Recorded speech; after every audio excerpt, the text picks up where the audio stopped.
Hey guys, so today you and I are going to talk about online learning. So let's get into it. So the question in question comes from none other than my old coworker. As a content creator, what's your take on e-learning, Frederick? Do you think it's accessible or not at all?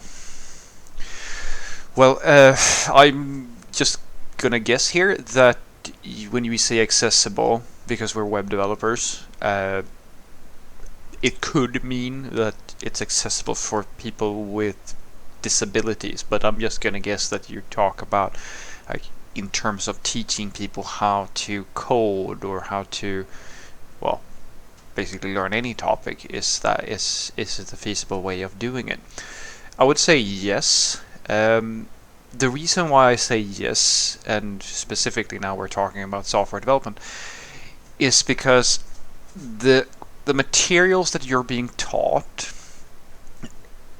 they are still relevant. It's just that when you hear me kind of bash talk some of the content that is out there, it's not because I don't think that it's useful, guys. It's just that I think that most people get a very warped understanding of what it is that we software developers actually do, and how much of a difference it is between your to-do app thing or your whatever which tutorials you're watching, like what that level means, and the level of a professional. And the differences is, how do I put this in a good way? For someone who knows what it means to work on a serious project, the difference is as obvious to you as if an obese person would be in the lineup for the 60-meter dash in the Olympics.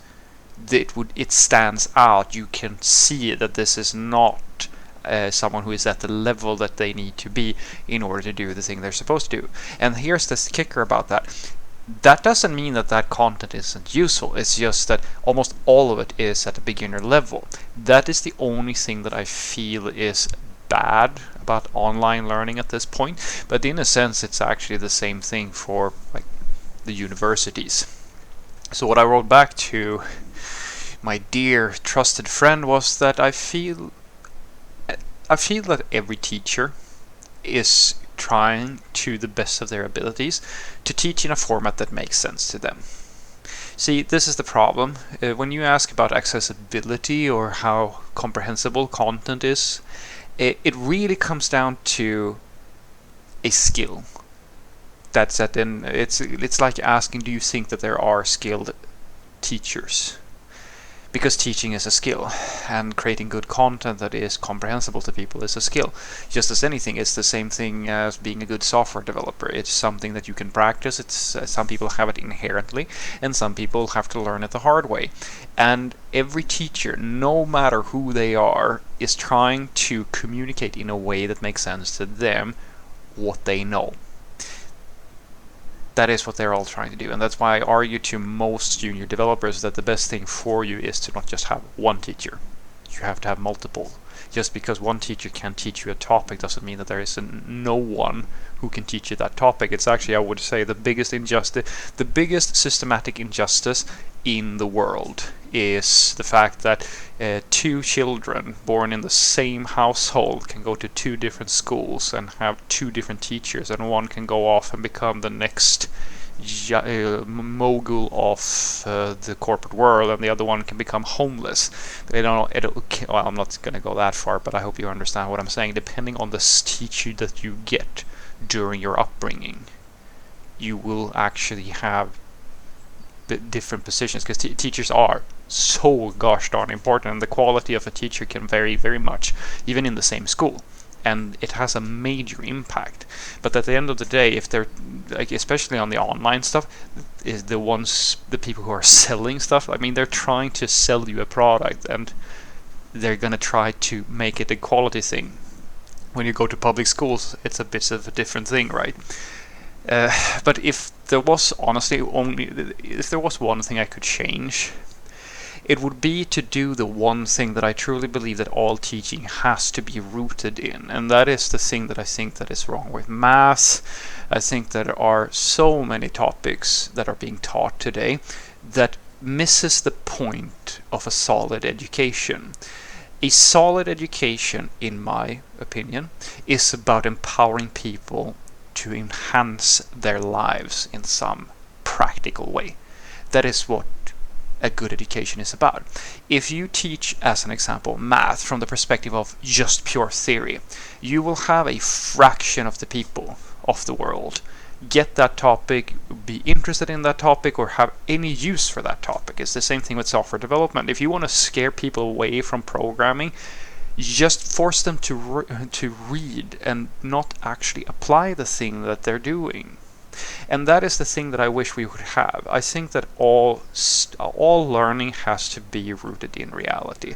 In other words, it has to be project-based. That's the thing that I believe in, and there are people that are doing this, and this is the best form of learning that I know of. You simply have to make sure that everything that you are teaching as a teacher, regardless of if it's in school or if it's online, is project-based. So if you're going to teach math, then don't teach them the theory of math. Give them a problem that can only be solved, or most efficiently solved, with the thing that you're going to teach them. And that way you can actually give them a reason to care about the thing you're teaching. That's not how a lot of people are doing it. It's the same thing with the programming videos. You'll teach people the syntax of, say, JavaScript or something like that, and in some cases, if you're lucky, you'll have some type of project, but you're not actually making a real thing. You're not building a real thing.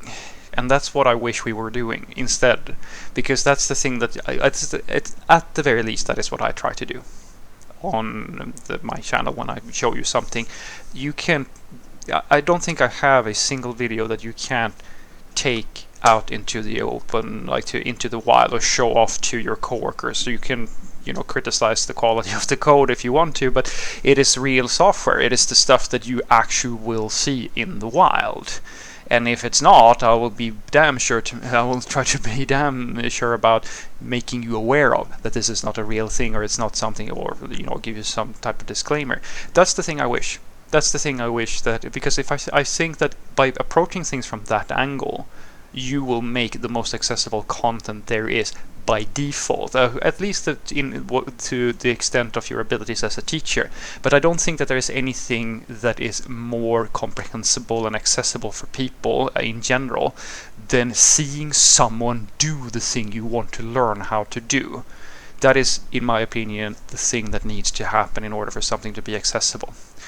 So what I want you to take away from this is that overall I think that e-learning is accessible. I think it is probably the best shot we have at holistically educating the world and bringing a lot of good and positive change to our entire society, or our entire species, basically. It's the main reason I think the internet is such a useful tool, because just by having access to it, you will be more than you could be without it, at least intellectually, and stimulations and all that good stuff, right?